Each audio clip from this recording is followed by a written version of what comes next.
በአንድ የውሸት ፈገግታ ወይም በጽኑ የስሜት ውሳኔ የሰውን ልጅ ሙሉ ህይወት መቀየር ይቻላልን? በአንድ በኩል የማይደረስበት መስሎ የሚታይ የሩቅ ፍቅር፣ በሌላ በኩል ደግሞ በዝምታና በታማኝነት የተሞላ ጥልቅ መስዋዕትነት። በባህር ዳርቻው የተደበቀው የአሰቃቂ ሚስጥርና በፀጉር ሳሎን ውስጥ የተሸሸገው የቤተሰብ መከራ እንዴት የሁለቱን ወጣቶች ዕጣ ፈንታ እንዳስቀየረው ለማወቅና የታሪኩን ድንቅ መጠናቀቅ አብራችሁ እንድትቃኙ እስከ መጨረሻው አብራችሁን ትቆዩ ዘንድ ጋበዝን። መልካም ቆይታ። ፊልሙ የሚጀምረው ልዩ ስጦታ ያላትን ሳጊ የምትባል አንዲት ትንሽዬ ልጅ በማሳየት ሲሆን እሷም ለጣፊ ወንዶች ያላትን ስሜት ለመግለጽ መቼም ቢሆን አታፍርም ነበር። ከአንድ የክፍሏ ልጅ ላይ ፍቅር በያዛት ጊዜ ወዲያውኑ ነገረችው። ለሷ አስደናቂ ነገርና ደስታ ይሰጣትም እሱም እንደሚወዳት ሲያምን ሳጊ በደስታ እንባ ተሞላች። ነገር ግን እድል ጨካኝ በመሆኗ በነጋታው ያ ልጅ በድንገት ወደ ሌላ ትምህርት ቤት ተቀየረና ልቧን ተሰብሮ ተዋት። አመታት እያለፉ ሲሄዱ ሳጊ ተቀየረች። ጸጉሯም እንደ መንትያ እህቷ ደስ ያለ ሆኖ መቆየት ስላልቻለ ይህ ልዩነት የአባቷን ቅናት ከመውረስ የመጣ ውጤት ይሆን ወይ ብላ ማሰብ ጀመረች። ቆየት ብሎ በአንድ የጎረቤት ልጅ ላይ በሚስጥር ፍቅር ያዛትና ለሱም ስጦታ አዘጋጀች። ስሜቷን ለመግለጽ ድፍረት ሰብስባ በነበረችበት ቀን ልጁ በሯን ለማንኳኳት መጣ። ነገር ግን እሷን ሳይሆን ሄን ለማየት በመጠየቁ ያመራራ ልምድ ሳጊ ዳግመኛ ስሜቷን ላለመግለጽ ለራሷ ቃል እንድትገባ አደረጋት። ሆኖም ግን ያ የገባችው ቃል በባህር ዳርቻ ሄንን ስታገኘው ተሰበረ። ምክንያቱም እንደ ማዕበሉ በሆነው ሰውነቱ ወዲያውኑ ልቧን ማረከው። በሚቀጥለው ቀን ሄን በትምህርት ቤት ታይቶ የሁሉም አድናቆት ቢስብም ለሁሉም አስደንጋጭ በሆነ ሁኔታ ግን እጁን ለሳጊ ዘረጋላት። ጓደኞቿ በጉጉት ሲመለከቷት እሷ ደንዝዛ ቀረችና በማፈር ትናንት በባህር ዳርቻ ላይ አጋጣሚ ሆኖ አግኝታው እንደነበር ማብራራች። ክፍል ውስጥ ሳጊ ምልከታ ፈተና ደረጃዎችን ስታይ ሄን ከመጀመሪያዎቹ 100 ውስጥ እንደሆነ አስተዋለች።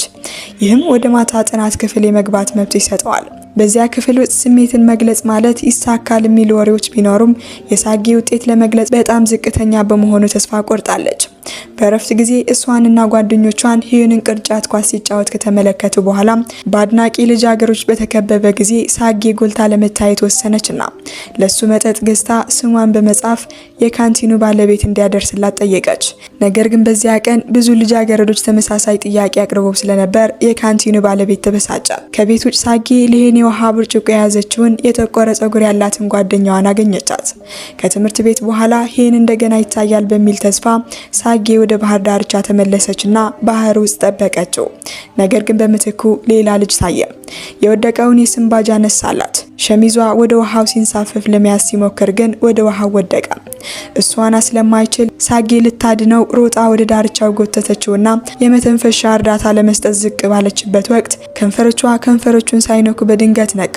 ሳጊ ተናዳና አፍራ በጽኑ ብትቆጣውም በጥልቀት ደህንነቱ በመጠበቁ እፎይታ ተሰማት። በሚቀጥለው ቀን ያ ልጅ ወደ ሳጊ ትምህርት ቤትና ክፍል ተዘዋወረ። ከክስተቱ የተነሳም እግሩ በጂፕሰም ውስጥ ለነበር ሁለቱም ወዲያውኑ ተዋወቁ። መምህሩ አስተዋወቀው። ጆክ በእድሜ እንደሚበልጥና አንድ ጊዜም የዩኒቨርሲቲ ፈተና ወስዶ ወድቆ አሁን ወደ ትምህርት ቤት መመለስ እንደነበረበት ገለጠ።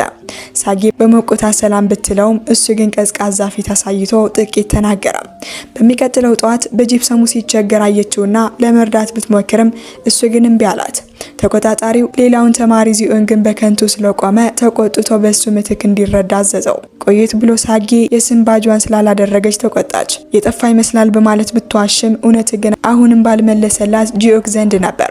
በምሳ ሰዓት ሳጊና ጓደኞቿ ለጂኦክ ምግብ አምጥተው በደግነታቸው አስገረሙት። ሌሎች ሳጊ በባህር ዳርቻ እውነት አድኗት እንደሆነ ሲጠይቁ ጂኦክ ዝም አለ። ነገር ግን ሳጊ በኩራት ዘላ በመግባት እሷ እንደሰራችው ተናገረች። እየሳቀች አሁን እሱ ውለታ እንዳለበት በመናገርም ጥላዋን መያዝ፣ ምግብ ማምጣትና አይስክሬም መግዛት እንዳለበት ስትነግረው ጂኦክ እምቢ ማለት አልቻለም። ቆየት ብሎ ጓደኞቿ አዲስ የስንባጅ ሰሩላት። ጂኦክም ዋናውን ሊመልስ ምንም አልቀረውም ነበር። ነገር ግን አንድ ሰው ምናልባት የስንባጅሽን የወሰደው ሰው ስለሚወድሽ ይሆናል ሲል ሲሰማ በዝምታ እጁን ወደ ኋላ ሳበ። በዚህ መሃል ሳጊ ልቧ ልሂን ብቻ እንደሆነ እንደገና በመናገር እሱን ወደዋለሁ፣ ለሌላ ሰው የሚሆን ቦታ የለኝም ስትል አወጀች። ንግግሯ እንደጨረሰች በድንገት ኳስ ወደ እሷ ተወረወረና ሊመታት ጥቂት ሲቀረው በመጨረሻው ቅጽበት ወደ ኋላ ተመታ። እዚያ የቆመው ሄን ቀጥታ ወደ እሷ እየመጣ ነበር። ሄን በኳሱ በድንገት ሳጊን ከመታት በኋላ በፍጥነት ይቅርታ ጠየቀና ጭንቀቱን ማሳየ። ሳጊ ግን አፍራና ተደናግጣ እይታዋን ዝቅ አደረገች። ጓደኞቿ ወዲያውኑ ከሷ ጋር ለመነጋገር እድል ለማግኘት ሲሉ ብሎ ያደረገው መሆን አለበት ብለው አፌዙበት። ምንም እንኳን ጂኦክ በፍጹም እንደዚህ አድርጎ ባያየው። ክፍል ውስጥ የሳጌ ቅርብ ጓደኞች የኢንቾ ግን ጸጉር በሆነ መንገድ እንደገና ሙሉ በሙሉ ቀጥ ያለ እንደሆነ ገለጡ። ደንግጣ ሳጌ ለራሷ ለማየት ወደ ቀጣዩ ክፍል ሮጠች። እውነት ነበር፣ እሷም ሁሉ ጊዜ የምታልመው ነገር ነበር። ስትጠይቅ ኢንቾክ ጸጉሯን በቻንጊ ሚን ሳሎን በውድ ዋጋ እንዳቀናቸው አወቀች። ጉጉትና ተስፋ ሳጌና ጓደኞቿን ሳሎኑን እንዲጎበኙ አደረጋቸው። የሳጌ ጸጉር ተፈጥሯዊ በሆነ መንገድ በጣም የተጠቀለለ ቢሆንም የሱቁ ባለቤት ግን ሊቀየር እንደሚችል አረጋገጠችላት። ወደ ቤት ስትመለስ ያስቀመጠችውን ገንዘብ በሙሉ ሰበሰበች። ነገር ግን መጠኑ ለሕክምናው የሚሆን አልነበረም። ልቧ ተሰብሮ ለማየት ብቻ ወደ ሳሎኑ ስትመለስ ጂኦክ የሱቁን ባለቤቷን እናት ብሎ ሲጠራ ሰማችና አስደናቂ ሀሳብ በአእምሮዋ ውስጥ ተፈጠረ። በሚቀጥለው ቀን ለጂኦክ ከበፊቱ በተለየ ሁኔታ ሰላምታ በመስጠት ያልተለመደ ሞቅታ ማሳየት ጀመረች። ከትምህርት ቤት በኋላ ከሳሎኑ ውጭ በድንገት እንደተገናኙ አስመስላ እዚያ ምን እንደሚያደርግ በነፃነት ጠየቀችው። ሳሎኑ የእናቱ እንደሆነ ሲነግራት ያለምንም ማመንታት ሳጌ ወደ ውስጥ ሮጣ ገባችና ራሷን እንደ ቅርብ ጓደኛው አስተዋወቀች። እንዲሁ በባህር ዳርቻ ላይ አንድ ጊዜ ህይወቱን እንደታደገችው ለእናቱ ተናገረች። በትምህርት ቤት እንደምትከታተለው ቃል ገባች። በምላሹም ጸጉሯ እንዲቀናላት እንደምትፈልግ ፍንጭ ሰጠች። እናቱ ፈገግ ብላ ተስማማች። ነገር ግን ጂፕሰሙ ከወለቀ በኋላ ብቻ ነበር። ከዚያን ጊዜ ጀምሮ ሳጌ በጂኦክ ዕለታዊ ህይወት ውስጥ ሙሉ በሙሉ ተሳተፈች። ወደ ክፍል አብራው ተራመደች። በትምህርት ጊዜም ረዳችው። እናም በሰላም ወደ ቤቱ መመለሱን አረጋገጠች። የሳሎኑን እንደገና መከፈት ለማስተዋወቅም እናቱን ወረቀቶችን በማሰራጨት ሳይቀር እንኳን ረዳቻት። አንድ ዝናባማ ከሰዓት በኋላ መጠለያ ፍለጋ ወደ አባቷ መጋዘን መራችውና የአባቷን ልብሶች አበደረችው። በውስጡ የኮሚክ መጽሐፍቶቿ ክምር ነበሩ። ማንበብ ይወድ እንደሆነ ስትጠይቀው ጂኦክ አውቆ እንደማያውቅ አመነ። ይህም ማስገረማት። ለሱም ይሆን የሚወደውን በፍጥነት መረጠችለት። እናም በማንኛውም ጊዜ እንዲመጣም የቁልፍን ፓስወርድ ሰጠችው። በተመሳሳይ ጊዜ ሳጌና ጓደኞቿ ለይህን ስሜቷን ለመግለጽ ለመዘጋጀት የኦሪጋሚን ክብሎችን ማጣጠፍ ጀመሩ። ተፎካካሪዋ ሚጂ 1000 እያጣጠፈች እንደሆነ ሲሰሙ እቅዳቸው ወደ 10000 ያደረጉ። ጂኦክ እቅዷን ሲሰማ በዝምታ ለማምለጥ ቢሞክርም ሳጌ አቆመችው። ከትልቁ ቀን በፊት ጸጉሯ እንዲቀና መርዳት ስላለበት ሚናውን በጣም አስፈላጊ እንደሆነ በመናገር ሳይወድ አብሯት ቀረና እንክብሎችን ማጣጠበ።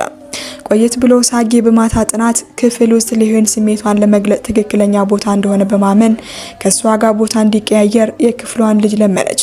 እሱ ግን ስራዬን ይጎዳብኛል ብሎ ፍርሃት ስላደረበትም ቢያለ ተስፋ እየቆረጠች ስትሄድ ጂኦክ ተቆጣትና እዚያ ስሜትሽን መግለጽሽ እንዲወድሽ ያደርገዋል ብለሽ ታስቢያለሽን? ይሄን አይነ ስውር ይመስልሻልን? ምንም እድል የለሽም፣ ጊዜሽን አታጥፊ አላት። ከባድ ንግግሩ መንፈሷን ሰበረው። በዚያ ምሽት ሳጌ እያለቀሰች ወደ ጂኦክ ቤት ተራመደች። የኦሪጋሚን ክብሎች ማሰሮውን ከሱ ጋር ተውትና ዞር ብላ በዝምታ ሄደች።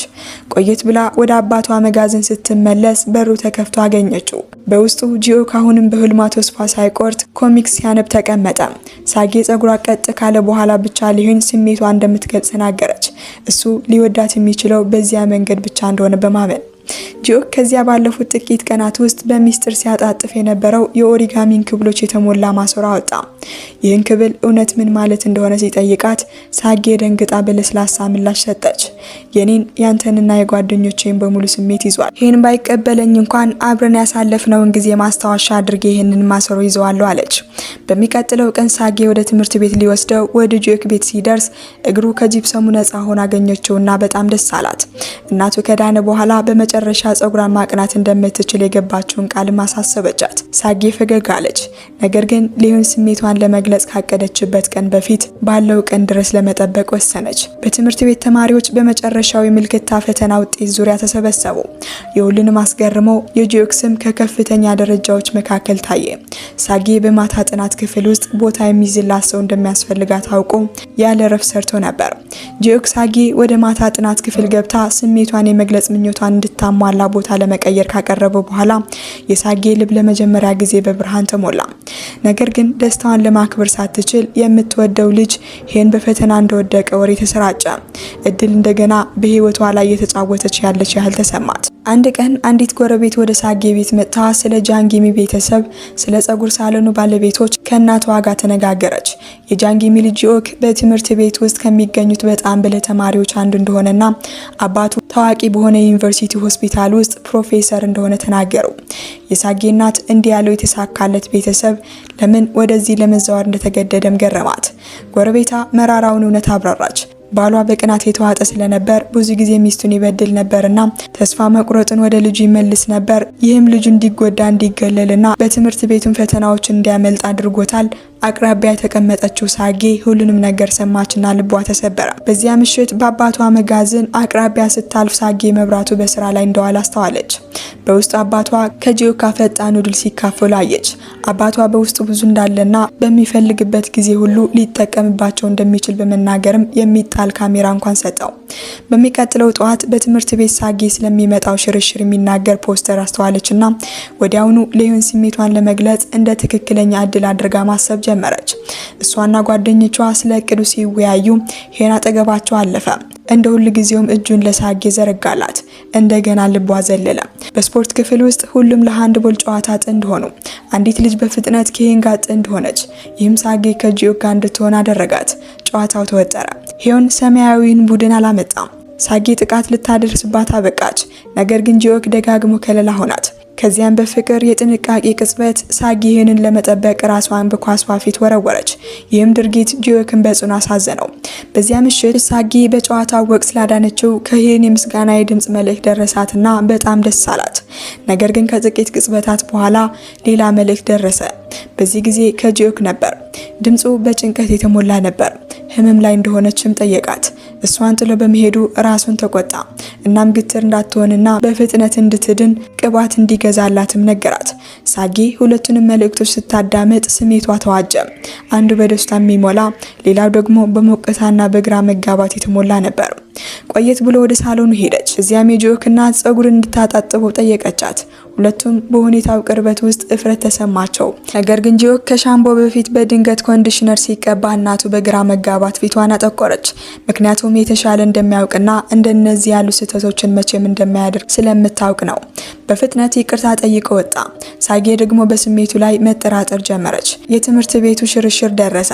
አውቶቡሱ ሲሞላ ሳጌ ሁለቱንም ያደነቀ ቀጥ ያለ የሚያብረቀርቅ ጸጉር ይዛ ገባች። ከኋላ የተቀመጠው ጂኦክ በዝምታ ተመለከተ።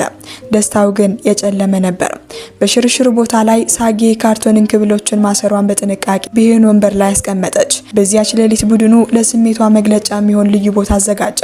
በፍላጾች እየተመራ ሂዩን ሲደርስ ሳጌ ብቻ እዚያ እየጠበቀችው በመገኘቷ ተገረመ። ቀጥ ያለ ጸጉሯን አደነቀ። የእንክብሎቹን ማሰሯን አደነቀ። እናም ስላዳነችው እንደገና መሰግናት። ከዚያም ሂዩን ስለ ባህር ዳርቻው ተናገረና ሁለቱ ብቻ እንደሚያውቁት ገለጸ። ሳጌ ደነዘዘች። ምክንያቱም ጂኦክም እዚያ እንደነበር አላወቀም ነበር። በዚያ ቅጽበት ጂኦክ በዝምታ ለመሄድ ዞር ሲላየችና ልቧ ተጨነቀ። እናም ግልጽነት መጣላት። ወዲሁን ተመልክታ ስሜቷን ገለጸች። በጣም እወዳለሁ። ዛሬ ማታ ስሜቴን ለመግለጽ ነው ያመጣሁ። ነገር ግን ልናገር ስል ስለሌላ ሰው ማሰቤን አላቆምኩም። ተወዳጅ ለመሆን ለአንድ ሰው አይን ውብ ለመሆን ራሴ መቀየር አለብኝ ብያምን ነበር። ነገር ግን ከሱ ጋር ስሆን ራሴን የመቀየር ፍላጎት መቼም አይሰማኝም። በቀላሉ ራሴን መሆን ይችላለሁ አለች። የምትናገረው ሰው ከጂኦክ ሌላ ማንም አልነበረም። ሳጌ ወደ ቡድኑ ተመለሰችና ጓደኞቿ ስሜቷን መግለጿ እንደተሳካ ለማወቅ ጓጉተው ቢሆንም ምንም ምላሽ አልሰጠችም። በምትኩ ግን አይኖቿ በዝምታ ጂኦክን ተከተሉ። በሚቀጥለው ቀን ጂኦክ እውነት ምን እንደተከሰተ ሲያውቅ በየአቅጣጫው ሳጌን ይሸሻት ነበር። በዚያች ሌሊት በቃለ መጋዘኑ ውስጥ መብራት ሲበራየ በመጨረሻ ከመግባቱ በፊት በራሱ ስሜት ተወጥሮ ከውጭ አመነታ።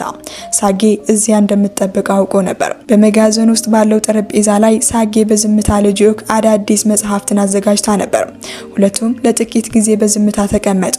ማንም ዝምታውን ለመስበር አልደፈረም። በመጨረሻ ግን ሳጌ ወደሱ ዞር ብላ በለስላሳ ጠየቀችው። ስሜት መግለጹ ላይ ምን እንደተከሰተ ጉጉት የለህምን? ማወቅ አትፈልግምን? አለችው። ሊሆን ስሜቷ እንዳልገለጸች ስታምን ተገርሞ ጂኦክ ለምን ሲል ጠየቀ። ሳጌ ፈገግ ብላ ምላሽ ሰጠች። ምክንያቱም በትምህርት ላይ ማተኮር ስለምፈልግ ነው። ነገር ግን ለሌሎች አትናገር፣ ላሳዝናቸው አልፈልግም። የዩኒቨርሲቲ መግቢያ ፈተና ሲመጣ ትልቅ ጣፋጭ ግዛልኝ፣ ምናልባትም የተሻለ እንድሰራ ይረዳኛል አለችው። በሚቀጥለው ቀን በትምህርት ቤት ጂዮ ከኢን የጠቆረ ጸጉር ካላት ልጅ ጋር ሲወያይ ስታይ የሳጌ ልብ ጥቂት ሰመጠ። ልትደብቀው ብትሞክርም የቅናት ስሜት ገባባት። ቀጣይ ምን የሚፈጠር ይመስላችኋል? ክቡራትና ክቡራን ተመልካቾቻችን ቀጣይ ክፍል 2 እና የመጨረሻውን አጓጊ ክፍል ለማየት ቻናላችንን ሰብስክራይብ ማድረጋችሁ እንዳትረሱ። መልካም ቆይታ